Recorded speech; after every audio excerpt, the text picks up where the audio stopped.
Okay, let's take a look at Nevsky. This is one that I actually kind of agonized over pre-ordering, even though it's a Volco game. And so far, I have to say he's never really disappointed. The coin series really enticed me to begin with.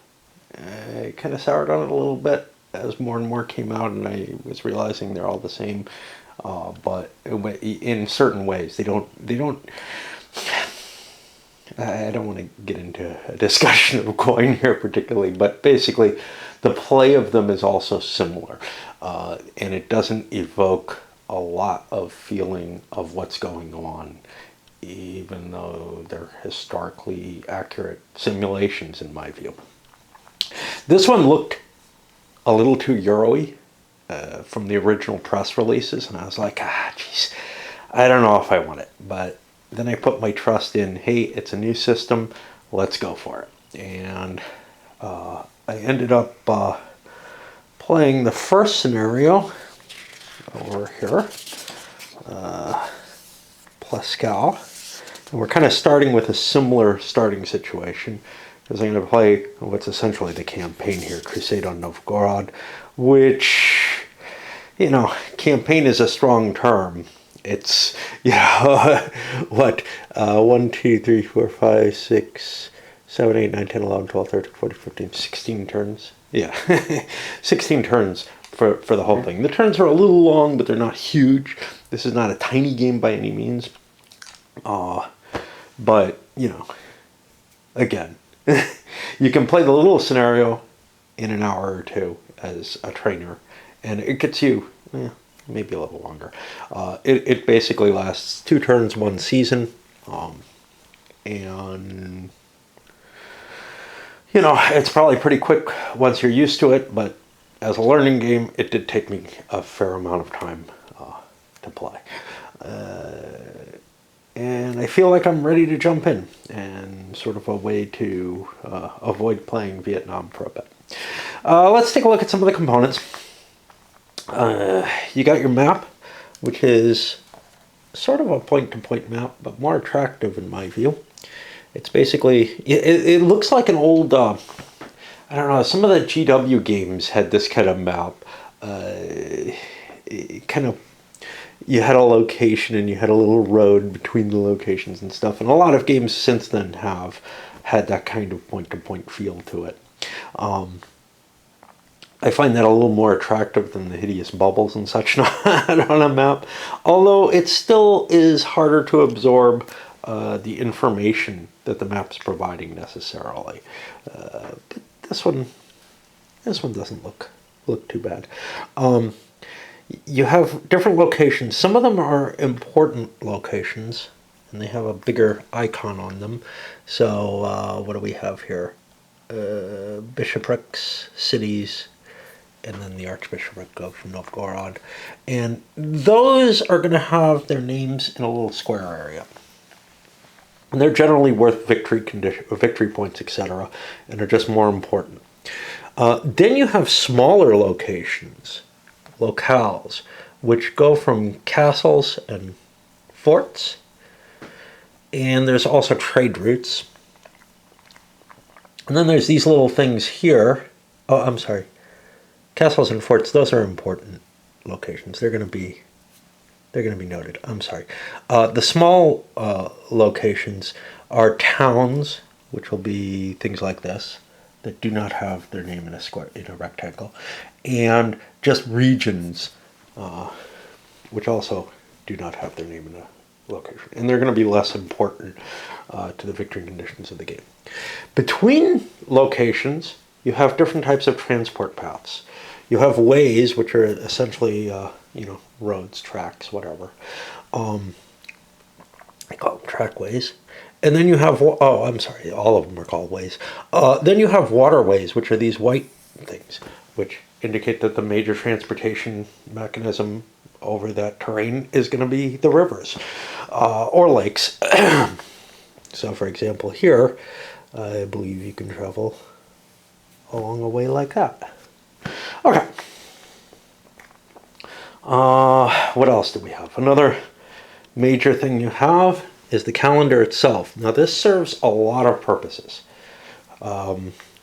It serves to indicate time and events that happen in time. So these cylinders and little counters are things that are happening in the future, and they can move around on the calendar. It signifies whether you're in a levy or campaign stage of a given turn. And there's 2 turns per season. You'll notice there's kind of an odd number of seasons. Actually, it's the right number of seasons. There's 4 seasons, but they're not the 4 you expect. There's summer, there's early winter, and late winter. You would think winter is usually condensed, right? What? And then there's this Rasputitsa, which is essentially a spring thaw period. In the game itself, the amount of activities that happen in each one of those seasons is different. So don't think of them as all being equal. I haven't had to face that difference, but you get more actions. However, one person can be very, very active in the winter. So one of your leaders can be very active in the winter, as active as they can be in the summer. So that's kind of a weird thing. We'll see how that plays out. I don't know how that's going to work.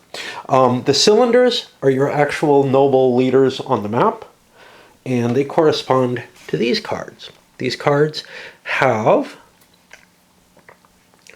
some counters to indicate assets that they have for them. So for example, here he's got ships and provisions.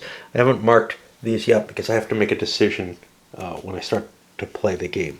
They also have troops associated with the leader. So in this case, he has 3 men-at-arms, a sergeant, which is a mounted unit, and a knight. And these all have different values. Now, by the way, please excuse the mess. Or don't excuse it. I don't care. But yeah, I'm having to play in what's basically one of my many storage rooms because I'm becoming a pack rat. We do have, I haven't popped all the counters because these guys that my thumb's resting on, there's a lot of those counters, are an option you can use instead of these wooden counters. And you can say, well, I don't want to play Euro, I want to be a wargamer. Okay, the problem with these guys is that they have so much information on them. This is kind of the weirdest thing. So normally my complaint about Euros is, oh, all the units are kind of the same. Well, here you can see there's a lot of information on this counter. Now, maybe I can absorb all that, maybe not.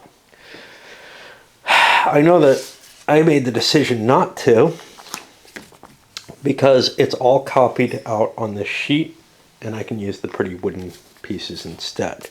I find that useful enough because for the most part I know their capabilities on average. You know, knights are going to be a little better than sergeants. Horses have certain advantages over.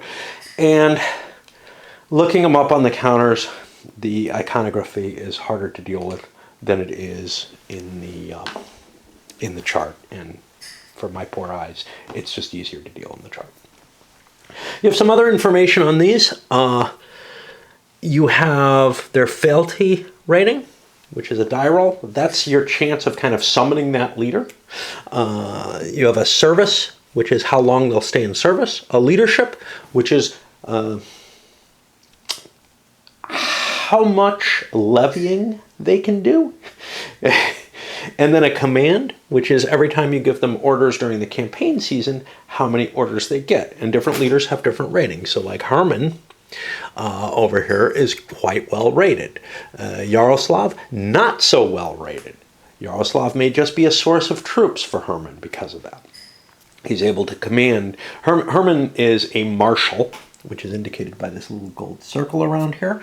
And there's a marshal indicator here. However, if you look real close, I don't know if you can see that, there's a question mark on the marshal, which indicates that Herman may not always be a marshal. And there's another piece for Herman that's not a marshal piece. If another leader is in play, and I don't remember who it is. Both sides have one like this. Andreas, the Landmeister in Livonia. then Herman will not be a marshal. It's possible neither is in play, and then you just don't have a marshal or grand commander on the field. The grand commander has the capability of pulling all kind of people with him for his activities. He doesn't get all their actions, though. He just gets to use their troops in a fight. What else do we have that's of importance? We have some dice, which are overly large. I may end up replacing these, but they were in the box, and I don't have a lot of dice down here. Cards. So, yeah. So you have a couple of different kinds of cards. Command cards, when you're doing a campaign, are going to be sort of a programming mechanism. I'm trying to remember. Hey, Volko actually directly calls out Angola for this. Basically, that's a game I've played a couple of times, but have not videoed yet. I just got a copy of it a few years back, but my pile. So what you do is you program the order in which you want certain commands to be done. So like in the summer, you're allowed to play 6 cards. So you can play Rudolph 3 times. He's got 3 cards. But you could mingle them in with other leaders. All the leaders that you have are able to use their cards as many times as they have cards. And that allows you to determine the initiatives that you have, essentially, or pulses, or whatever you want to call them. And both sides have those, and they program their turn, their campaign season based on that. You have these Arts of War cards, which serve 2 purposes. One, up on top, is the event.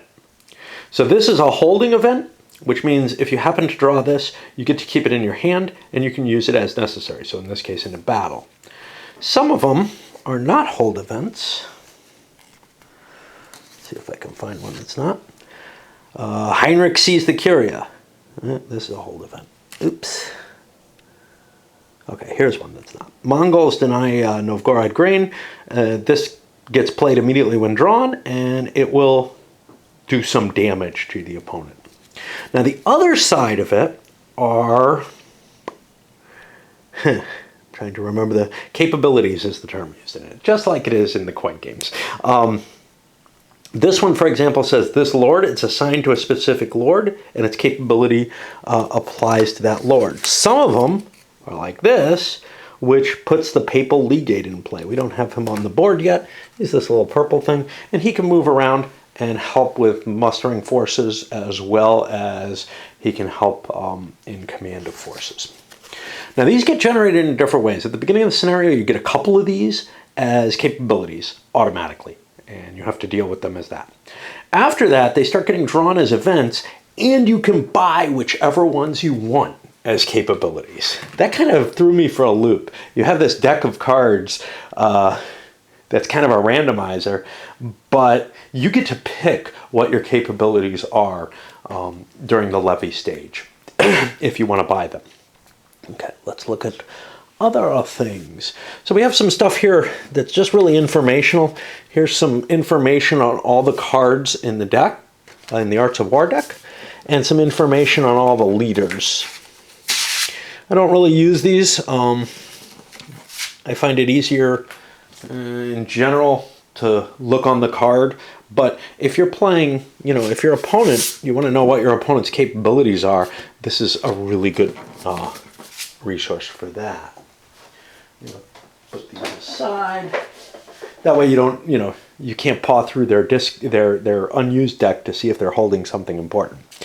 There's some excess pieces, excess stickers. I really like that GMT's doing this, and they also gave some excess wooden blocks in the pile. Oh, that's helpful. The game came with this taped on it. Unfortunately, there's a little error on the Men-at-Arms sheet. I haven't marked this up yet. In part because I'm not absolutely positive that this was just a typo, but I'm becoming more convinced that it is.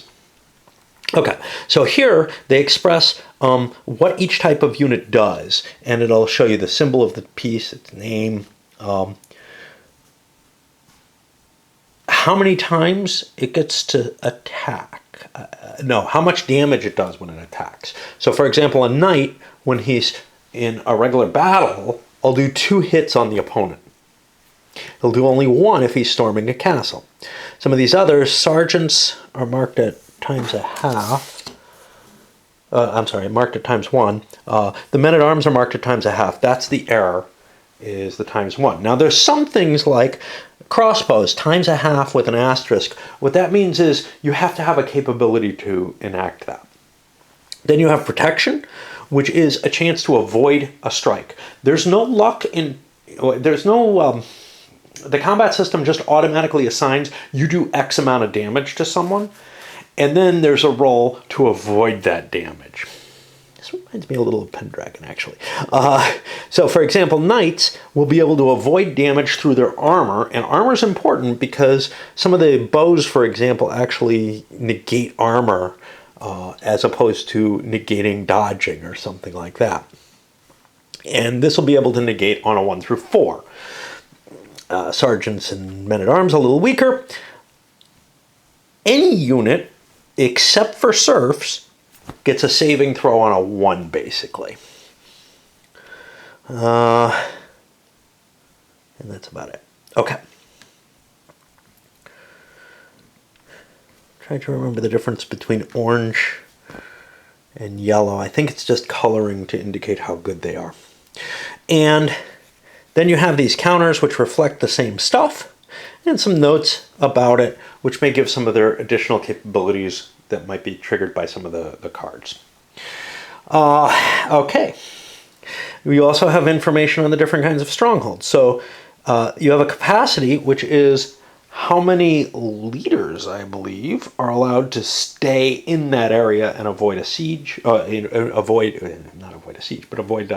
a battle by hiding inside and taking a siege. They have a value of their walls, which is how defensible they are. You have their intrinsic garrison, which does not get eliminated. You have to overcome that entirely in a given storming of the walls, I believe. And then it gives values of what you get if you actually conquer it by a storm, as opposed to being surrendered. And there are some complicated siege rules here. Then there's a set indicating the sequence of play for the battles and storm procedure, and it's in fair detail. It's not as detailed as the rulebook itself. It's not as clear as the rulebook itself, but it may serve as a good aid there. The whole sequence of play is put in here, divided into the levy and campaign sections of a turn. And then here. When you are doing a campaign action, these are the different choices that you have. And you have a whole bunch of options of what to do. But that kind of makes sense because you're handling, pretty much all the things you can do in the game are specified in here during a campaign. So, for example, marching, well, you can march down a transit path. But if you want to carry provisions with you, you need to have transport for those provisions, or else you pay more for your march.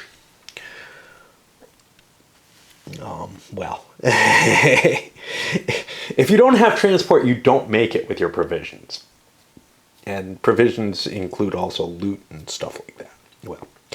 But there's other things that you can do. Now what's really exciting about this game to me, I should have mentioned this very early on, I meant to, was way back when I was first seeing some of the stuff on BGG. One of the things I really kind of kicked on was, wow, and I know I spread this on a couple of threads, and maybe I like to think that maybe it triggered like a thought in the back of Volko's head, was what we were lacking, in terms of any game, in terms of all the games that are out there, was something that really kind of handled the 100 Years' War chevauché type mechanism. And I actually feel like this game is designed to highlight that sort of an operational view into that medieval warfare, where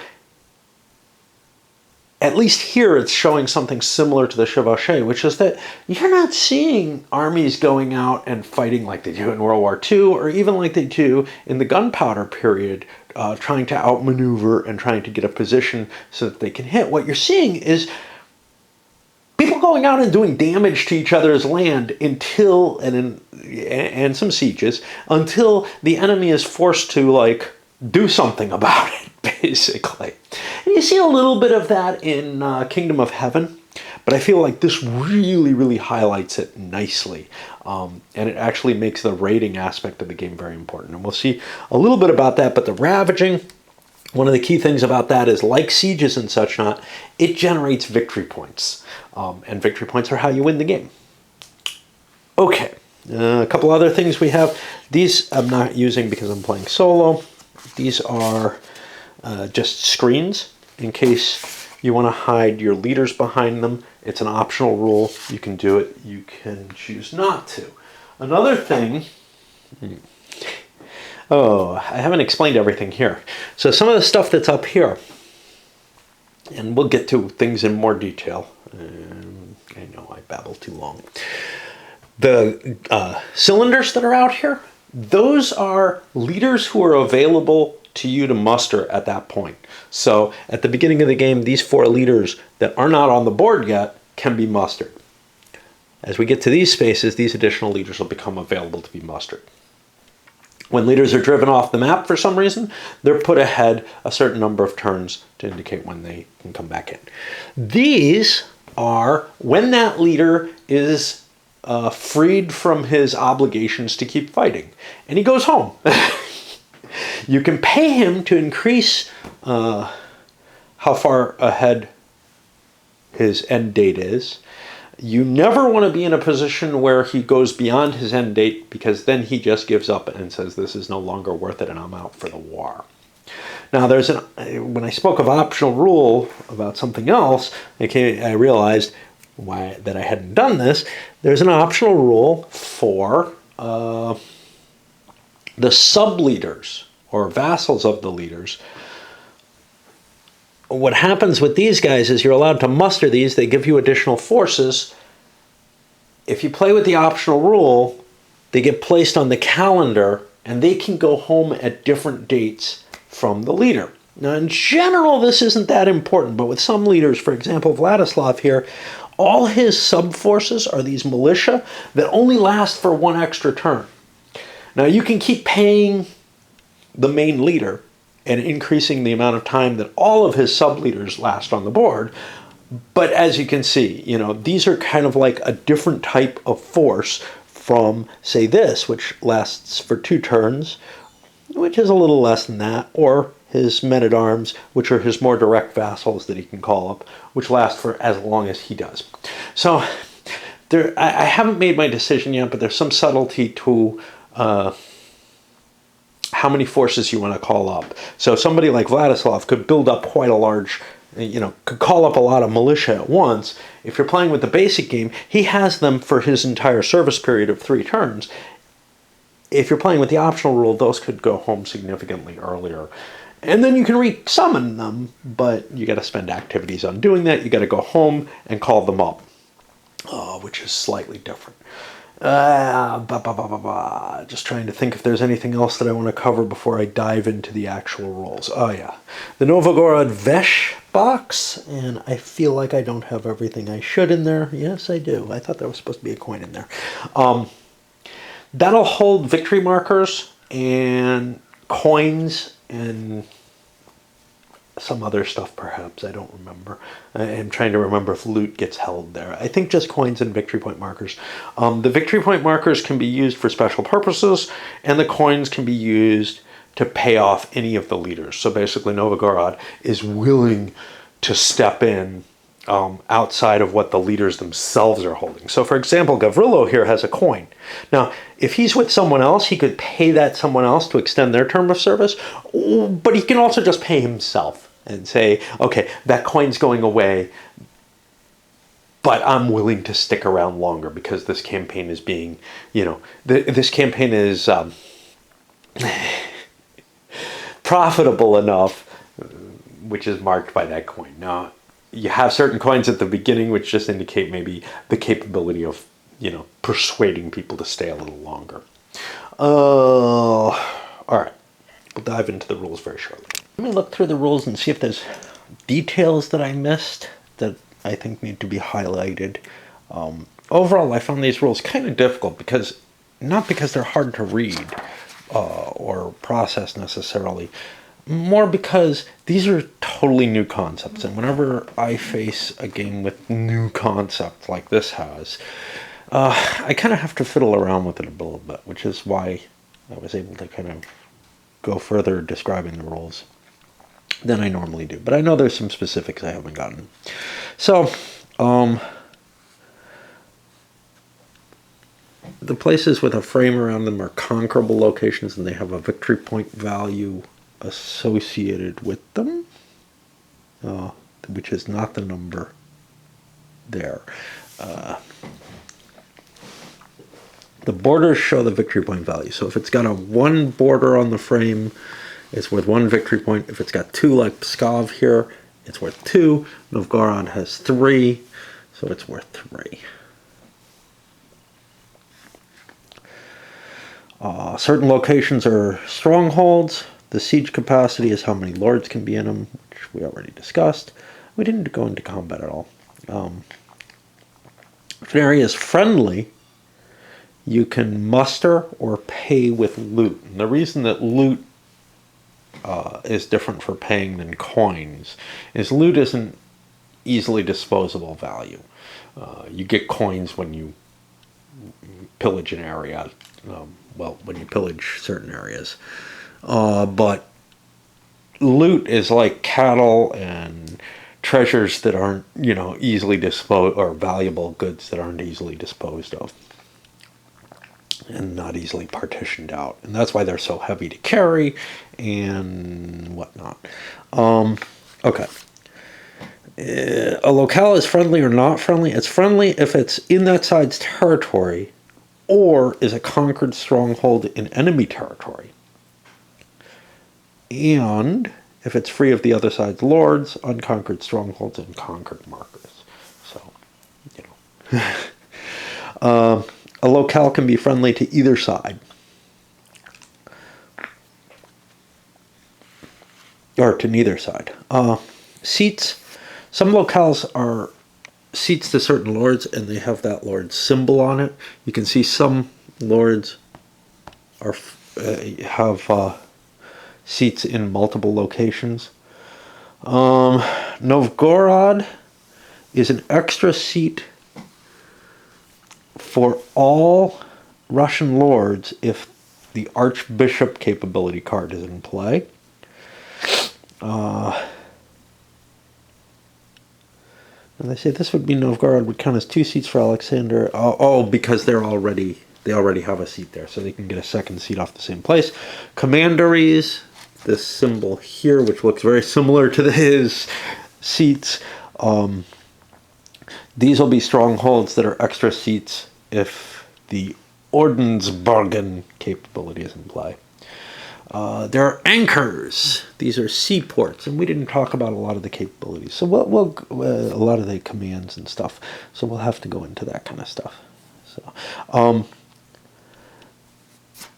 and these will affect supply and sailing. We talked about the ways, the calendar.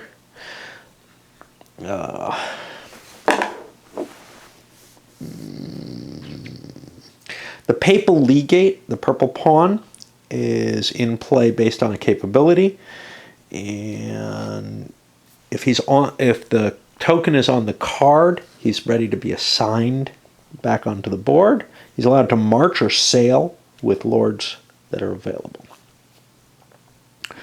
and he can be placed at any bishopric, which are a specific type of thing, I believe. Right?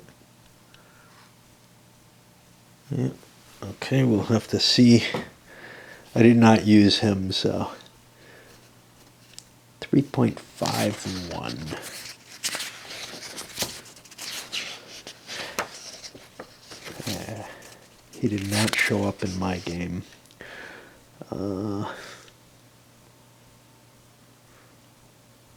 At any bishopric. They don't say what a bishopric is.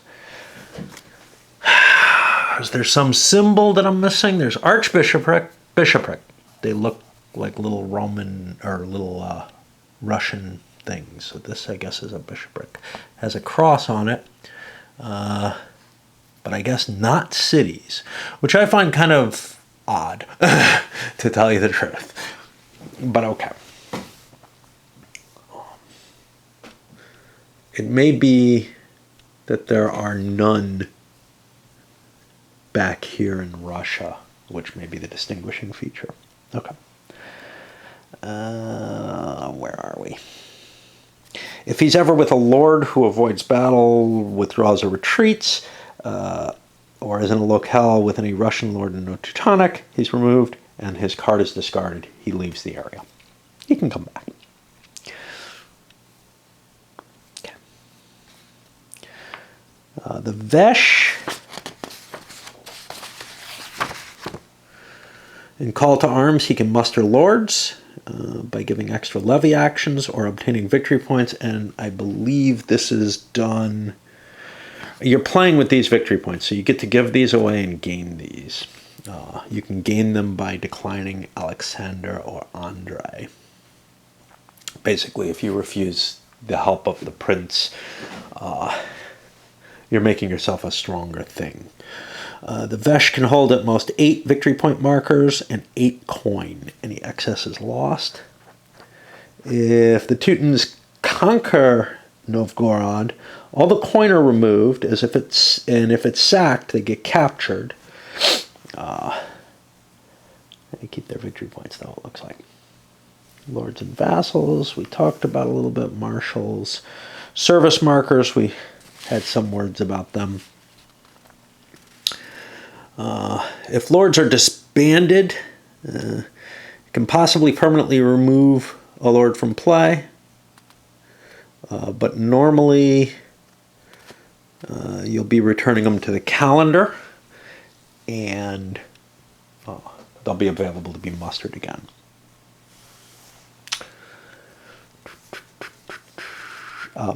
Lords who are together in the same locale are allowed to share assets, which is the coins, the provisions, the transport capability.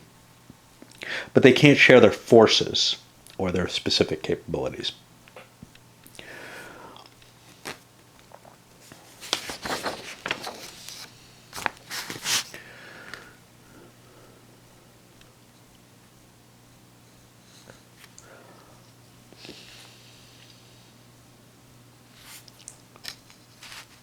If a lord has no forces on his mat, he disbands, and there are specifics to that in 3.3 that say how he disbands, which I don't know. The assets, you can kind of collect these up. I don't think there's a limit to how many of any given one you can have. You're not allowed to just get rid of assets unless they help you march, avoid battle, retreat, sail, something like that. There is a limit. You can only hold 8 of each type of asset. Any excess is lost. Transports are only usable for march, avoid battle, and retreat, and certain supply actions based on the season and the type of thing that they're in. So boats and ships are usable in Rasputitsa and summer. Boats on waterways, ships are only used at seaports, and by the Russians they can reach Novgorod as well.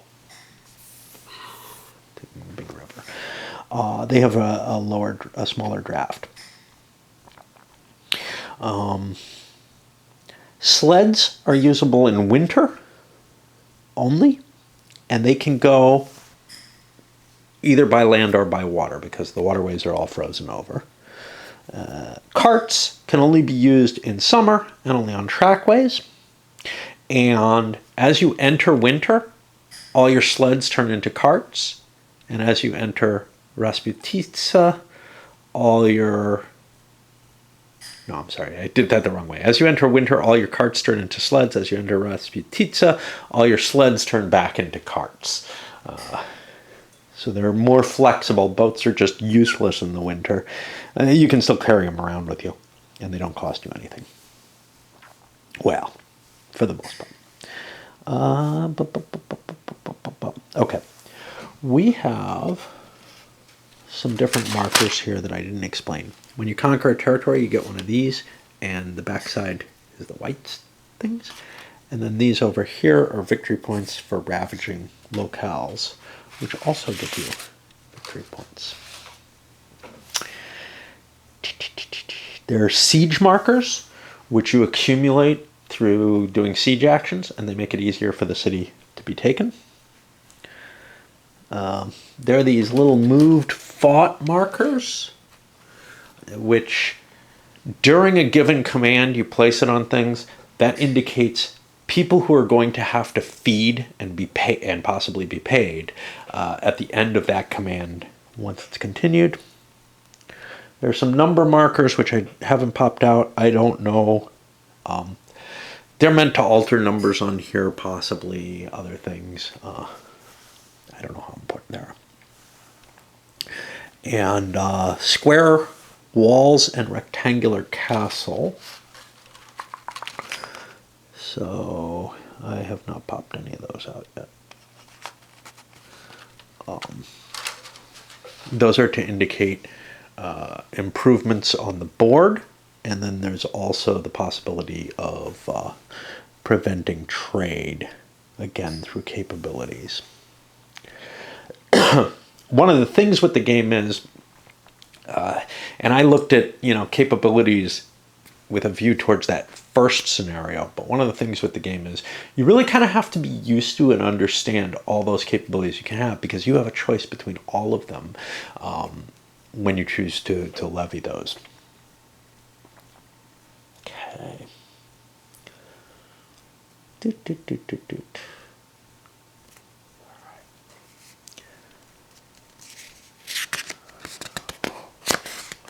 Working through, see if there's anything.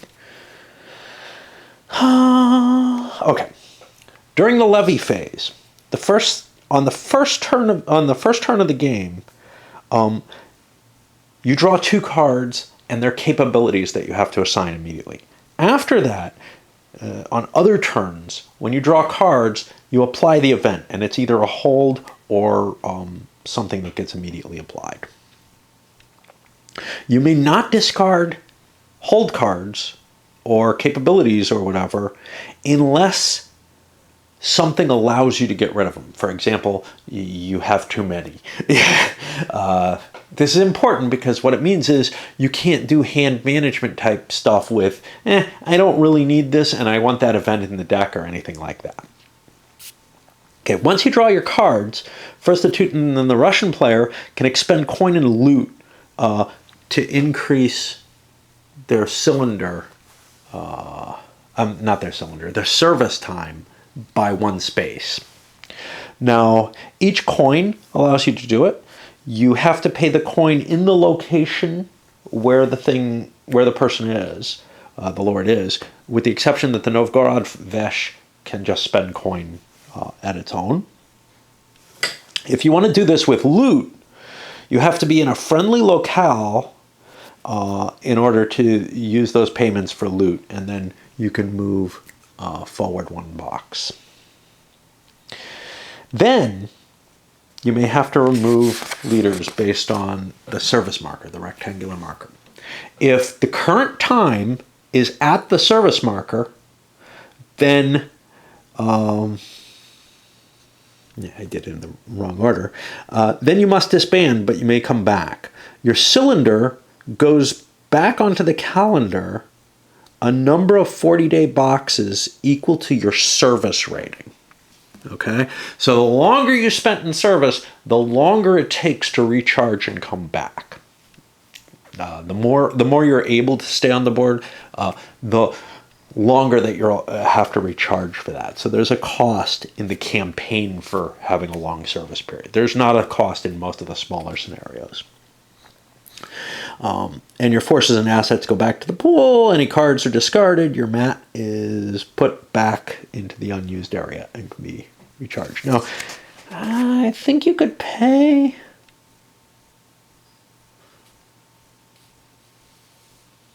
No. I thought that was something that allowed you to reduce the amount of time you're off the map. And there may be cards that allow that. If you go beyond your service marker, then the Lord is removed from the game. All of his capabilities and counters and everything, the stuff that's usable by other people goes back into play, but the stuff that's specific to that Lord, including his vassals, all gets pushed back out of the game. Okay. All right, the next thing you do is you can muster. Each Teutonic and then each Russian lord is able to take levy actions up to their lordship rating. And there's a number of different actions they can take. Let me see if they're in here. I don't think they're actually listed here. Okay. So you can levy lords to muster. If you're sitting at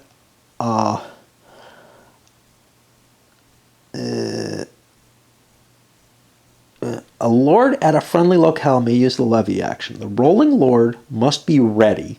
His cylinder has to be available. He has to have a seat free.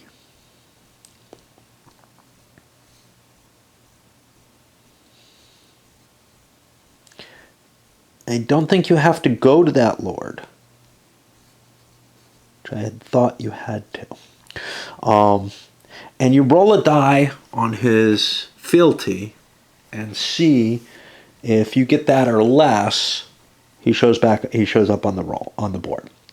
If he doesn't show up, if you fail your roll, there's no real penalty except for the levy action you took. You can take another one immediately with the same lord or whatever to bring him back into play. Alexander can only be mustered by the Vesh during call to arms, which comes a little later. And Alexander's brother Andrei can only be mustered by either Alexander or by the Vesh. You roll a die. If it's within fealty, you put the Lord's cylinder at one of his seats. The Lord's mat shows up. His starting forces are set up on his thing. You might have some options as to whether you want boats or carts, or sleds for that matter. His service marker goes ahead equal to his service rating to the right of the current box, and it could end up off the track. It is possible for these markers to end up going outside the span of the game. And that's important. You're one space outside the span of the game if you get shifted off the track in that direction, and you can go one space outside of the game that way. And then that's a hard limit there.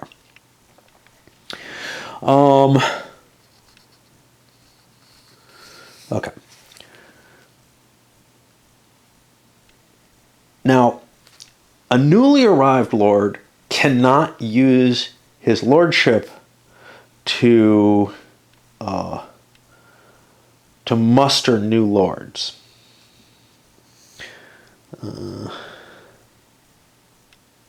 He may be able to do so during the levy's call to arms, though. Okay. You're also, during the muster, allowed to muster your vassals. You can use your leadership values to just put one of these guys up into here in the basic rules with the troops that he's assigned, or off based on his service rating that many turns in advance, and you get the forces on here. There are some special vassals who are based on a capability card, and then they become available to be mustered. None of the leaders who start the game have any of these specials, I don't think. If they do, I screwed up. And they're basically mustered in the same way. It's just they're not even available to be mustered unless, say, there's a crusade, for example, which allows additional things. Now, I will probably try playing with the Vassal Service Advanced role, where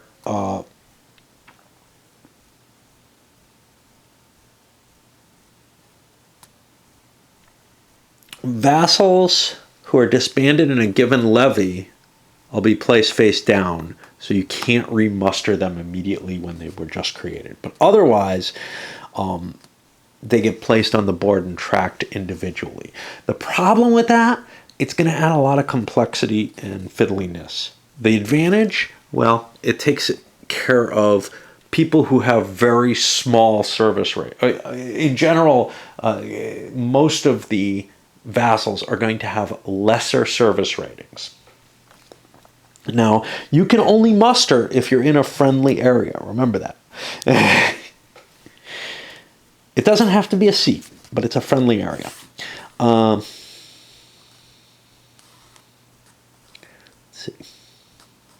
Whenever the Lord's service marker is shifted, say you pay coin for him, or he loses in a battle, or doesn't eat or something, all of his vassals shift in the same direction, same number of spaces. If a vassal ends up beyond their if the time ends up beyond their service limit, the vassal can be permanently removed from the game. Otherwise, if they're at their service limit, they'll get removed from the game, and then they're flipped removed from the board, and then they're flipped like this to indicate you can't levy them immediately. You can also spend a levy action to add any single transport type except ships if you're not eligible for them. So for example, these guys say ships. They're allowed to have ships. If it doesn't say ships, it'll say no ships, I think, over there. You're not allowed to build boats. Okay. You may also spend a levy in order to select a card from the unused deck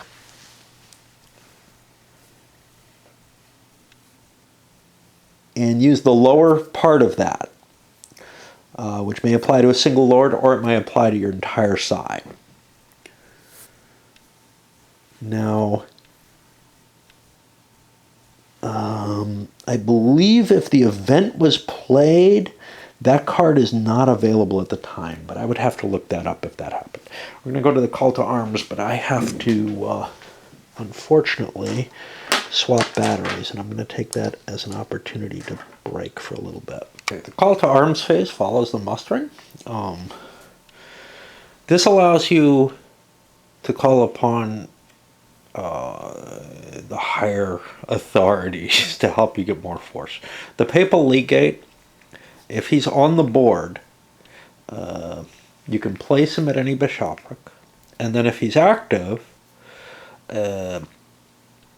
you can move him. You get a choice to do one of these things. You can move him to any friendly locale. You can use him and put him back on the card. If he's at a seat of a ready lord, he can muster that lord. Now that's where you have to be at the right location. If he's at the seat of a lord on the calendar, he can slide the cylinder one box to the left. And if he's at a friendly locale with a lord, he can enable the lord to get an extra muster. Pulling more troops together, whatever. The Novgorod Vesh can do one action. He can remove a victory point marker in order to slide a cylinder to the left, making that lord, again, more quickly available to be remustered. You can remove a victory point marker from the box, which is these same things, to levy a ready Russian lord without having to roll. Or you can remove a victory point marker from the box to enable a Russian lord at any friendly locale to take an extra muster using his lordship. Or you can slide Alexander or Andrei's cylinder from ready to one box right of the current levy. If both are ready, you can slide both cylinders, or you must slide both cylinders. You add a white victory point marker to the Vesh box. And then that actually adds to the victory points that the white player has. And then any events that were played for this levy get discarded. Those were not in the deck. You couldn't have pulled them. Now, once all the levying is done, we flip the levy counter over to the campaign side, and we start the campaign. And the first thing you do here is you plan. You build your campaign deck, your planned order of activations. And then, okay, so in summertime, you get 6 cards to build your deck. Rasputitsa, 5 cards, and in winter, it's 4 command cards each. Then, first the Teutonic player flips 1 card over and takes the actions off that card. And at the end of the card, they may feed and pay lords, and then they see if they disband. And then you go to the next player, who gets to flip a card and does the same thing. Eventually, you get to the end of the plan. Both decks are exhausted, and you reset and move. You flip the counter over to levy into the next turn, and if it's at the end of the scenario, you check for victory. Okay. There are pass cards in the command deck if you don't have enough leaders on the board to fill out your command. You get to set the ordering of the cards however you like. Okay. Now, during planning, and this is the only time you can do this, you're allowed to put one lord on top of another. And that upper lord is called a lieutenant, which sounds like he's of lesser value. He's not. He's lesser to the marshal. He's a higher rank. He's the commanding lord of this stack. Neither of the lords can be a marshal. Marshals have their own power. They can't be under siege. You can have multiple lieutenants on the board. They will move together as if the lieutenant was the marshal. If either of the lords is disbanded or removed from play, while the other's not, it becomes a normal lord that's left. And the lower cylinder is not active. If you have commands for that lower cylinder, they're just passes. Okay. Whenever you start an activation in the same locale as the legate, you can add 1 to your command rating, and that'll withdraw William of Modena back to his card.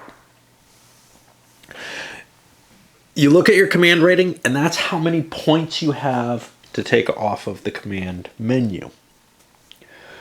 If a pass card comes up, you did nothing that turn, and it goes to the other player. So let's take a look at the different things. The march command generally costs 1 command action, but if you're laden, it's going to cost you 2 to move along a way. And as soon as you move, you get a moved fight marker to indicate that you are going to have to feed that lord. Any of the lords in the same locale with a marshal may march with the marshal, and if you're stacked under a lieutenant, you must go with that lieutenant.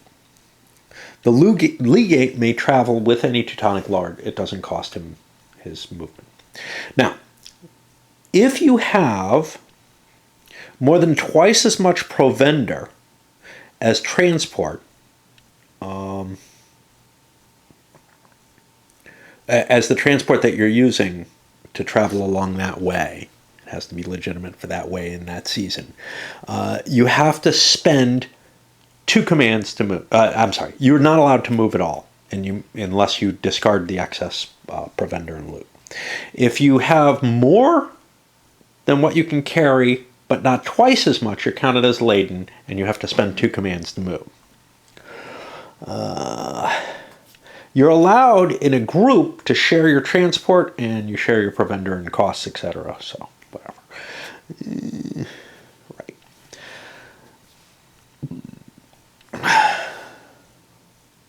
You move to an adjacent locale following the proper way, based on the transport. If a marching lord enters the locale of an unbesieged enemy lord, the enemy may try to avoid battle.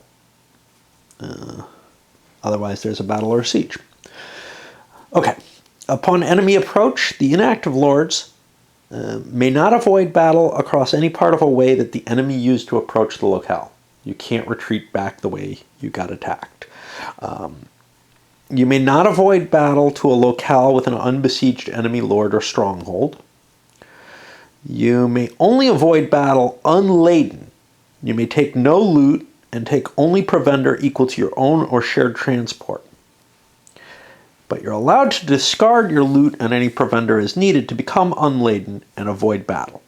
The approaching enemy lords receive and divide among them any loot and provender so discarded, and they must do it. So avoid battle allows you to run along a way to get away from the enemy. And you're marked as moved fought, which means you're going to have to be fed at the end of the camp, at the end of the card. You may withdraw into a stronghold there if there's room for you in the siege capacity. This does not mark you as moved fought, but it gets you out of immediate danger.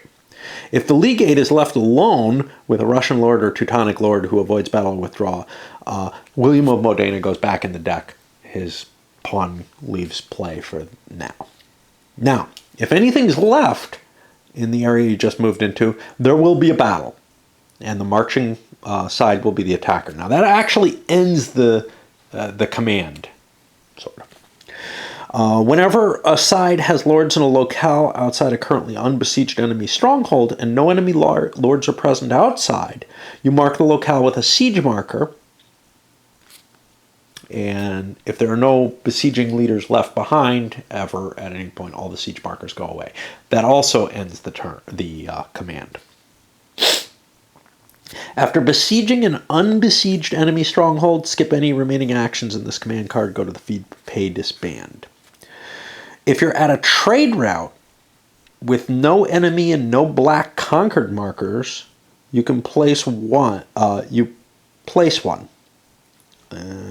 If you're Teutonic.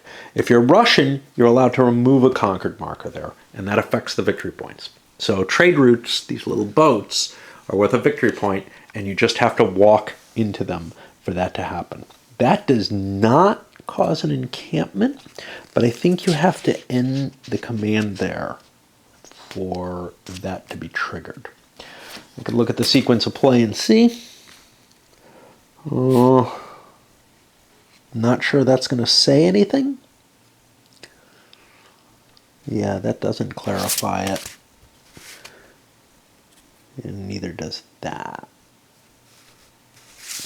But I think you have to end at the trade route to get that conquered marker. Again, it's not obvious to me. It may be in the playbook. The playbook gives examples of play as well as a good deal of historical information, which makes me happier than the examples of play. Examples of play to me are a cheapness. They're like a way to avoid having to write the rules as clearly as possible. So like this question is something I would have to look up in the playbook. Okay, when you march into a locale with an unbesieged enemy lord, you're going to perhaps enter battle, if it's not avoided or withdrawal. There's little markers to indicate if there's a battle or storm going on because you might be withdrawing these counters from the board. I probably won't do it that way. There's another alternative, which is to just use the leader mats, which works better for me, I think. I have enough room to do that, but there's basically the other option is there's this little battle marker that allows you to represent things in a smaller amount of space. So if you don't have room to move these guys and fight the battle out separately. But basically you align it like this. Let's see. So you have 3 front spaces and a reserve for each side. This is similar to, but not quite as complicated as Kingmaker's rules for this. If you went and looked at my Kingmaker stuff, videos, the advanced battle. The active lord has to place something in his front center space, then he fills in the other 2 front spaces, and he can put additional units in the reserve. The defender then must go opposite each front attacking lord, first in the center, then left and right, and remaining lords in the reserve. Then each player is allowed to play hold events that might affect the battle. If a side is approaching a locale where they're besieged with another force, any besieged lords can come out and add to the battle. And they will be attacking from behind and will be hitting the reserve row. And that is kind of funky. We'll see how that works. In that case,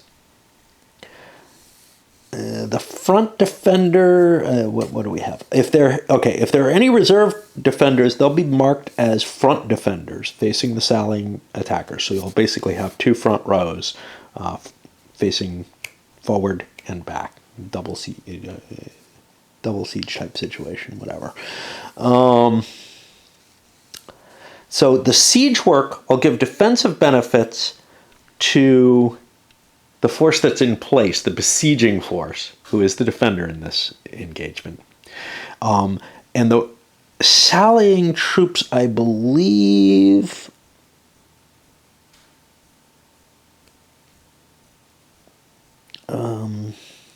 will be getting the defenses of the castle, but I'm not sure. I don't see that here, so I may be mistaken about that.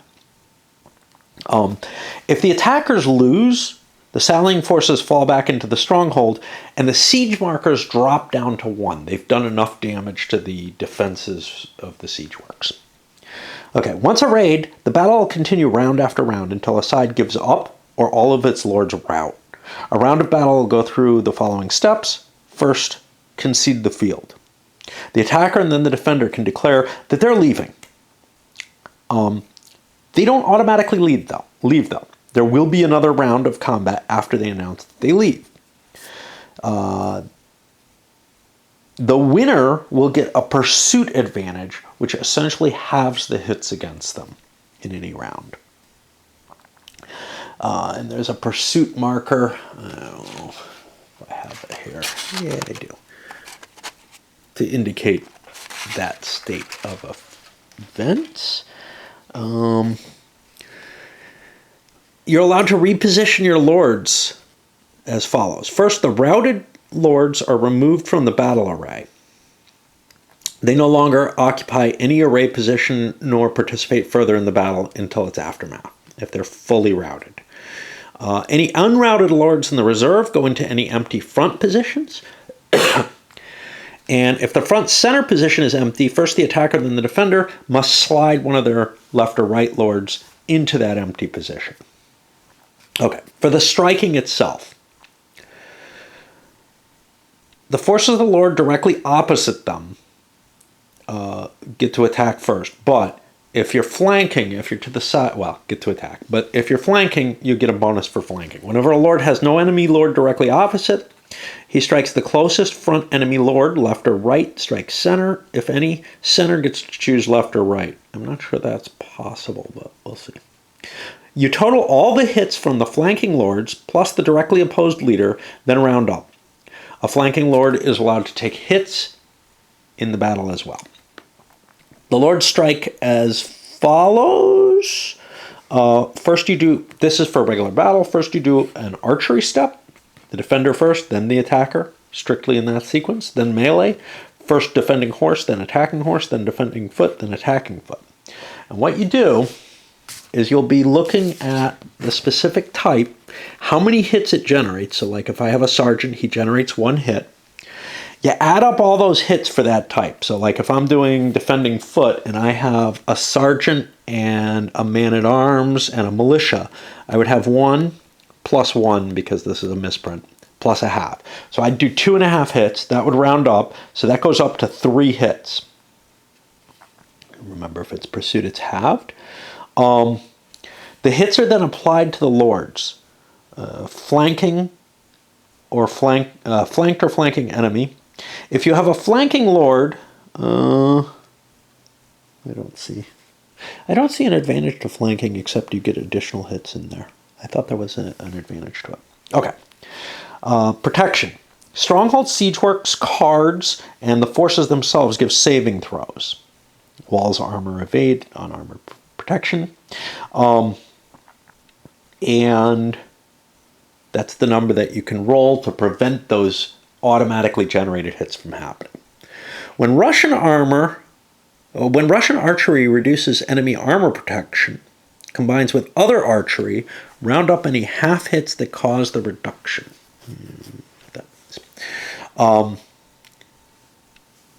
Then you roll walls. If this is a storm or a sally, so this is where I saw the sally affect the walls. A lord benefits from walls or siege markers. First rolls dice equal to the number of hits received in that step. Now, what I did not see was in the relief sally that the sallying lords got a defensive bonus, which makes sense. Yeah, I don't think the walls help them because they've come outside the walls.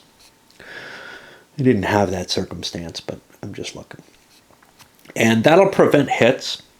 But then after you roll any walls or siege work, then you also get to do protection by the unit itself, which is baked into here. So you get 2 chances at protection if you're in protected circumstances. And you have the different types of rolls here. If a unit fails to negate a hit, it has been routed, and it gets moved to the routed space on the card. If all a leader's units are routed, the leader himself is routed and removed from the battle temporarily. Okay, if you conceded, you'll be ending the battle after the round of combat. But if neither side conceded, and there's at least one lord on each side that has yet to rout, you go back up and may concede the field again from both players. Okay. If you conceded, then you have to do something. Either retreat, withdraw, or you're just destroyed. You can retreat into a single adjacent locale that has no unbesieged lords or strongholds, or you can withdraw into a stronghold at the battle locale, or you can be permanently removed from the game. Defenders may not retreat along a part of a way that the attackers use to approach the locale. Marching attackers who retreat must return to the locale from which they approached, and sallying attackers must withdraw back into their stronghold. I don't think you have... So here's what's not specified in the concessions that I recall. It's not specified whether or not, if you attack a siege, whether you can withdraw into the city. Can you break through and do that? And it's not specified except by this withdrawal statement. And this is kind of weird. Sallying attackers must withdraw back into their stronghold. I think that prevents them from retreating. But again, I'm not sure that's what's meant to be said. It's the only interpretation I can come up with that, is to say sallying attackers may not retreat. But I would rather they had said that. I would rather they must withdraw into their stronghold. Okay, if the legate is with a lord who withdraws or retreats, the pawn is removed from the board and William of Modena is discarded. He'll be available again. Both sides check for removal of routed forces, and there's going to be some die rolls or whatever for that. We'll get to that in a moment. The lords on the losing side of the battle may have to transfer assets to lords on the winning side. Losing lords who were removed or retreated without having conceded the field.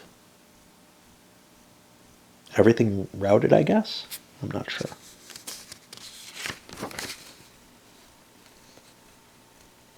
Yeah, everything routed. Lose all their assets except ships. The ships are abstractions indicating that you have boats on the Baltic. They aren't something you're carrying with you. Lords who conceded and retreated transfer all loot and any provender beyond which they could take without being laden, but they lose nothing else. Lords who withdraw get to keep all their assets, but now they're potentially sieged. And again, I don't see anything that prevents you from from attacking a besieger and making your way into the city, which happened, but it wasn't always possible. So I'm a little iffy on that. Okay, the losing side rolls 1 die for each of its retreated lords and shifts the lord's service marker left if you roll a 1 or 2. 2 boxes left on a 3 or 4, or 3 boxes left on a 5 or 6. After the losing lords retreat, withdraw, or are permanently removed in a sack, Both sides determine the fate of their routed units. You roll a die for each routed unit. If you retreated without having conceded the field, you have to roll a 1 to save a routed unit. And remember, that's probably all your units that are left. For all other lords, you compare the unit's roll to its inherent armor, evasion, or unarmored protection, and basically how good the unit is how likely you are to save it. The routed units that are no longer routed get pushed back into the available forces. The ones that are routed are taken off the board. They will come back when, he remusters them. Okay. After determining spoils and losses, the lords and the locale are marked as following. All lords that were involved in a battle get a moved fought marker. All hold events used in the battle are discarded. If the combat created or ended a siege, you place or remove siege markers and conquered markers. If it was a battle on a trade route, it can change hands, and it changes the conquered status. And skip any remaining actions on this command card and go immediately to feed, pay, disband. All right. There's a second type of battle. If a siege is happening.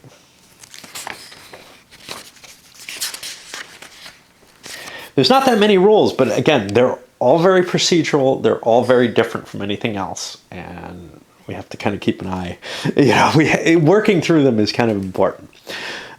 When playing, we will probably be working through them carefully, although maybe not so much on video, probably the first time or so. Lords at siege locales can do things to advance the siege or to storm or sally. Okay. So now we go back to this chart of different things. Remember, we did the march action. That's the only action we did. All these others, we haven't touched those yet. Okay. Any besieging lord can use all the actions on their command card to advance the siege. First, if there are no besieged lords, the besieging side can roll for surrender. If you roll less than or equal to the number of siege markers, the stronghold surrenders. You remove the siege markers, place a conquered marker at the stronghold, or remove any conquered markers already there. If there's a castle marker, it gets flipped. I think that's to the other side. I don't have one available. If it's Novgorod, all the Vesh coin are removed, and whatever's conquered, the victory points get adjusted. A stronghold conquered by siege surrender provides no spoils. If it did not surrender, possibly because the besieger declined to roll, and if the besieging side has at least as many lords as the stronghold's siege capacity, which is 1 or 2 or 3, you can add a siege marker, up to a maximum of 4. Finally, all lords who are at either side of the siege get marked move fight, which means the besieged leaders have to be paid off or whatever with resources within the siege, because you can't use the Vesh for besieged lords, or else they start to dissolve. All right, another option, though, is the command option to storm. Now, this is not an all... So siege requires you to use all your card. Storm does not, which means you can do other things before you do the storm, but like with a battle, like with a siege, it ends the card. So you want it to be your last action on the card. Okay, you're going to set up a battle, but a very special kind of battle. Your front row is 1 lord for the attacker as the active lord, and other lords will be in reserve. At the start of each round, the attacker is allowed to end the storm. He loses, and you go to the end the storm phase. Unlike a battle, in each round after the first, the attacker and then the defender can swap the lords that are in the front row. Now, the besieged side gets the stronghold's garrison fortresses, which are spelled out here under garrison. So, for example, this has 3 men-at-arms with crossbows. A bishopric has 3 men-at-arms and a knight.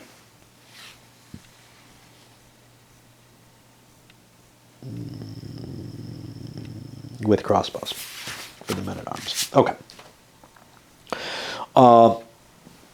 The besieged side also uses that stronghold's walls, which will be specified, well, first the stronghold defense value, which is specified here, and then also the stronghold may have additional bonuses to its walls due to strengthening by a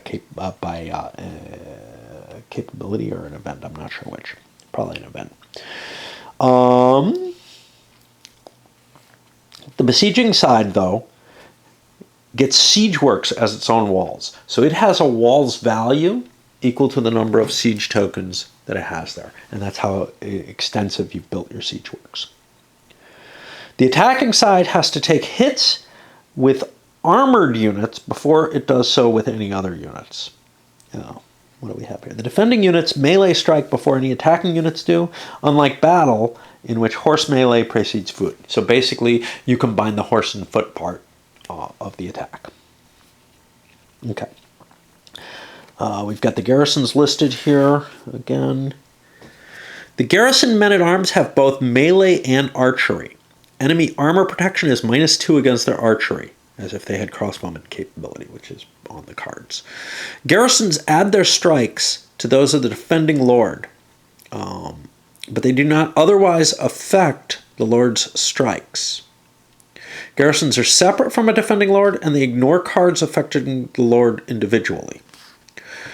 The defender has to take hits suffered to garrison units until they are routed, after which the defending front lord's units start absorbing the hits. Whenever routed at the end of a storm, the garrisons go back to the pool. The full complement of garrisons, though, defends each time that there's a new storm action. Okay.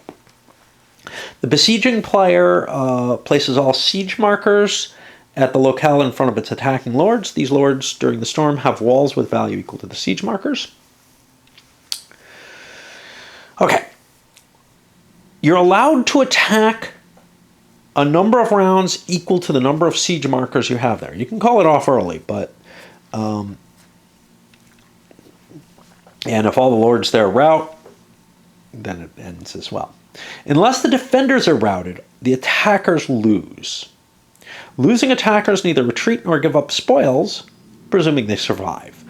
The locale remains besieged, return the siege markers to the map, and go to the aftermath. If the defenders lose, the stronghold gets sacked. If both sides take losses in the battle, except that the routing defender always roll against protection, and the routing attackers that fail have to roll a 1 to avoid being removed. All lords are marked as moved fought, even if they stayed in reserve the whole time. When besieged defenders lose at a storm, all the losing lords are permanently removed from the game. The spoils are all taken from them, all of their assets except ships. The besiegers conquer the stronghold. They get a conquer marker or remove one, and the victory points are adjusted. The siege markers are removed. Spoils are also assigned from the stronghold, which are specified here, and they can be quite valuable. Basically one of each thing per point of the city, and then go to the aftermath. A besieged lord could use a command to attack besiegers in a battle by using the sally option. Again, this ends their card, but it doesn't take all the actions of the card. And this will be a battle like a normal battle, except all besieged lords there attack. They do not receive walls or garrison. The defenders receive their siege works as if they're being stormed. If the losing defenders retreat, only one siege marker is left behind because they damage the siege works. Okay, I am going to need to swap batteries as we go into some of the other commands that are available to you. I thought that didn't work. My charger wasn't positioned right, but I do have another battery. There might be some juice in that. That's been out of any charger for a long time though, so I don't know. Okay, the next action is supply. You can use a command to affect supply. You can do this multiple times. So like if you're doing a siege, you may want to do supply, supply, siege if you have like 3 commands or something like that. Okay, in order to do this, you have to find some supply sources. Possible supply sources are the seat of the active lord, which may be more than one. And remember, like Herman has a couple, but then there's also these crosses which can count as seats. Or using ships in Rasputitsa or summer, which will use a seaport for the Teutons or Novgorod for the Rus. And the active lord must have a route of locales and ways served by transport to each source. There are supply source markers. I think I have these, but I don't know where they are. They're on the back of something that you can mark. Okay. To do a supply route, you have to define a chain of locales and ways between the active lord and source served by transport. It cannot enter a locale with an enemy's lord, stronghold, or conquered marker unless the enemy is besieged there. To use a supply source, you must have or share at least one usable transport for each intervening way crossed along the route to that source. Now, each route is done separately. So, for example, if you have 2 wagons, and let's say 2 wagons, and you're sitting here, you could trace a route back here and another route here if you're Herman, with those 2 wagons. But if you only had 1 wagon, you couldn't get supplies from either. So you can get 2 supplies with the 2 wagons or no supplies with 1. Okay. But you could be using transport from other leaders as well. Now, added to this, and I believe you're only allowed to do 2. Yeah, you're allowed to receive provender for up to 2 of your seats serving as supply sources with routes to them. In addition to this, though, you gain 1 provender for each of up to 2 usable ships if you have a route, as defined before, to Novgorod or to a seaport as a supply source. And you need not add as much provender as you're allowed. You might not want to if you're afraid that you're going to have to give it up as booty. Okay, some other commands that are out there. Forage. If you're in a locale that's not ravaged, you can use a command and add 1 provender to your mat if you're at a friendly stronghold or it's summer. So you can forage in enemy territory without a problem. Ravage. You can use a command in a locale in an enemy territory that's not conquered or friendly, and not yet ravaged, to get a ravaged marker, which is worth a half a victory point. You also get a provender, as if you're foraging, if it's a locale is any type other than a region. If the locale is any type other than a region, you can get a loot as well, which sort of work as money. Now, those half points, there's a space on the victory thing to mark them. The next option is you can sail. Now we see here, where's sail? Sail uses all your card, your entire card. Note that some of these, like supply, forage, ravage, they don't cost you that move fight, so you're not going to have to expend any food on those leaders off that card. We'll get to that in a bit, but yeah. If you sail, you have to be in a seaport during Rasputitsa or summer, and you use your entire command card to move directly to any other seaport that's free of unbesieged enemy lords. You must have enough ships, including sharing, to carry your stuff. Marshals can take other lords, lieutenants can take must take their lower lords, and Teutonic lords can take the legate. Teutonic lords have to have at least 1 ship for every horse that they're transporting to sail. Not sure if you can ditch horses. Russian lords need 2 ships for each horse in order to sail. And in addition to that, you must have at least 1 ship per provender and 2 ships per loot that you're transporting. You can definitely leave that crap behind. If sailing to an unbesieged enemy stronghold, you get a siege marker. So I could leave from Revel right here to Kopori and immediately siege it. I would get a move fight marker if I move. All right, let's try that other battery because I'm running way low. It's not good. It was pretty much drained. All right. Tax. If you're at your seat, you can use your entire card to tax, and you get a coin. You may also pass and use as many actives on your card as you like to get rid of anything.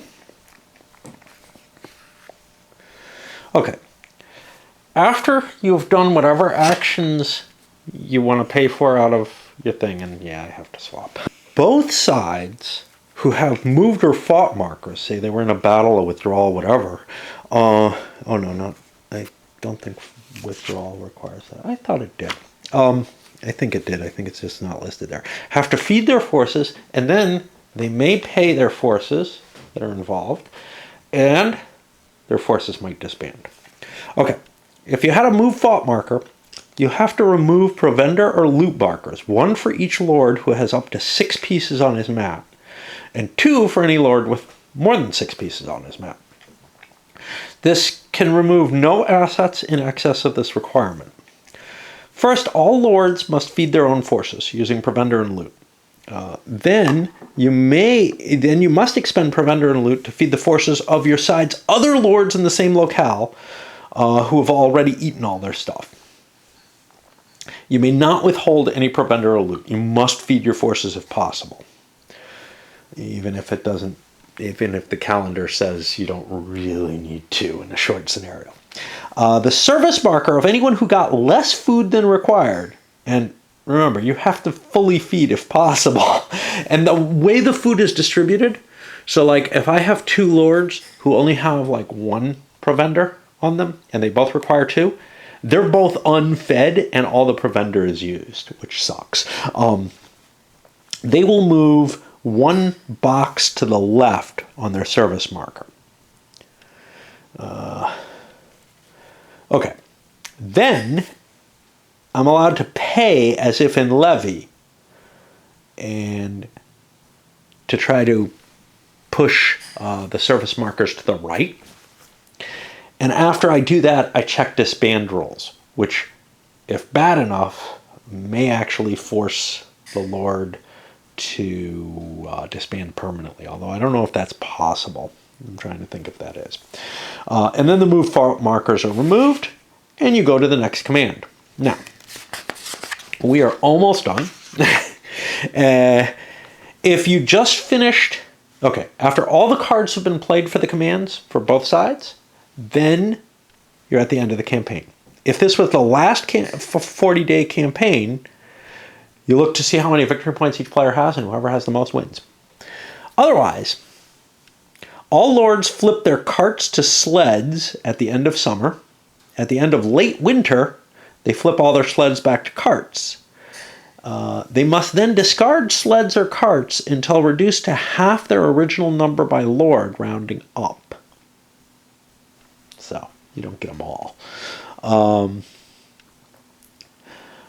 Then, each player must select and discard either an asset or a capability attached to the lord from each of their mustered lord who has more than 1 of any type of asset or more than 1 capability card. So you can pile up a lot of stuff on 1 lord and you still only have to pay 1, but each lord has to be checked. And if you have 2 of anything, you got a problem, including 2 provender. Which means before the next campaign starts, you have to do levying, and you may not be in a place where you can levy. All right. Then you prepare for the next 40 days. The lieutenants are unstacked. Serfs, go away. That they're from a special card. These are not serfs. These are militia. Even though they only have the one turn thing, they're not. They're not this thing. This is the Smerdy card. All cards for all events for a single campaign are discarded. The Teuton and then the Russians are allowed to discard any Arts of War cards that they wish to their deck. And I believe that includes capabilities, whatever, but I'm not positive. Then the campaign marker goes to the next 40 days. It goes to the levy, and you deal with it. If you're on the New Year's first late winter 40 days, I don't know what that means. Discard the Crusade card if it's in play and disband the Summer Crusaders.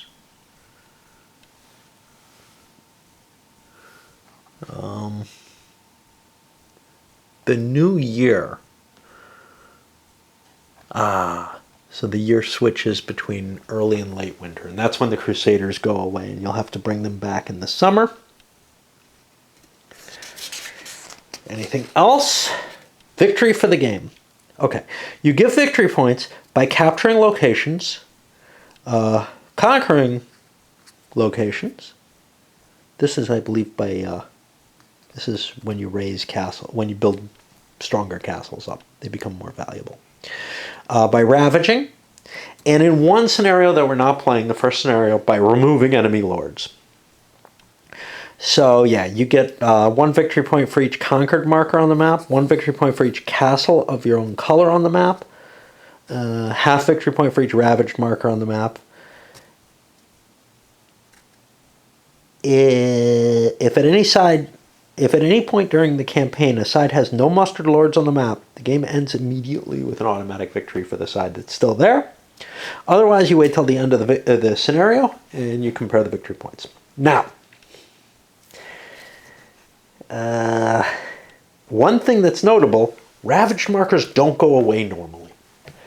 So if you ravage something early in the game, it may stay that way for the entire, 3 years or whatever we're looking at. 4 years?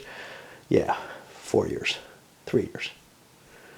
40, 41, 42, yeah. Okay. That's it.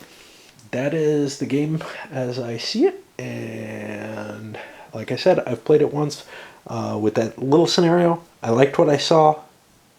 I definitely needed to fiddle around with it and push some pieces around to kind of understand what I'm doing. And I still don't have, I obviously don't have mastery, but I don't even feel like I have a terribly good grasp on the goals and plans of the game. But I do kind of understand the mechanisms, at least a little bit. There are some questions I have, things that I'll probably have to look up in the playbook and hunt through and try to find, is there somewhere where there's an example of this? Because it's a little unclear. But for the most part, the rules are pretty clear for something that's a little bit, that's a new system. Let's put it that way. I may have to make up rules too, and they may not be in conformance with what the eventual decision is, but we'll see. All right. Up it goes, I guess.